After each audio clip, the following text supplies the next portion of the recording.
অষ্টাদশ লোকসভা নির্বাচনের অধিবেশনের প্রথম দিনে ঝড়ের পূর্বাভাস, রেল দুর্ঘটনা থেকে প্রশ্ন ফাঁস, মোদী সরকারকে চেপে ধরবেন বিরোধীরা। এককাট্টা হয়ে মোদী সরকারকে আক্রমণের ছক কষছে ইন্ডিয়া জোট। পাল্টা কৌশল ঠিক করতে গতকাল গভীর রাতে নিজস্ব বাসভবনে বৈঠক করেন নাড্ডা। কেন্দ্রীয় শিক্ষামন্ত্রী ধর্মেন্দ্র প্রধান এবং রেলমন্ত্রী অশ্বিনী বৈষ্ণবের সঙ্গে বৈঠক করেন বিজেপি সভাপতি। ইন্ডিয়া জোট এর সাংসদ সুদীপ বন্দ্যোপাধ্যায় এ বিষয়ে কি বললেন দেখুন। এনটি এবং নিটের পরীক্ষার দুর্নীতির পরিমাপ অনেক অনেক অনেক বিশাল। আগে ব্যাপক কেলেঙ্কারি হয়েছিল।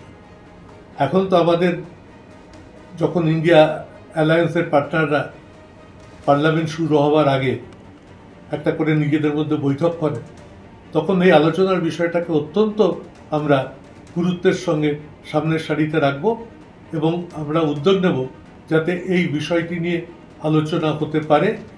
বিষয় উপদেষ্টা কমিটির বৈঠকে আমরা এটা দাবি জানাবো এবং সরকারের পক্ষ থেকে যেন খুব স্পষ্টভাবে এ ব্যাপারে জবাব দেওয়া হয়।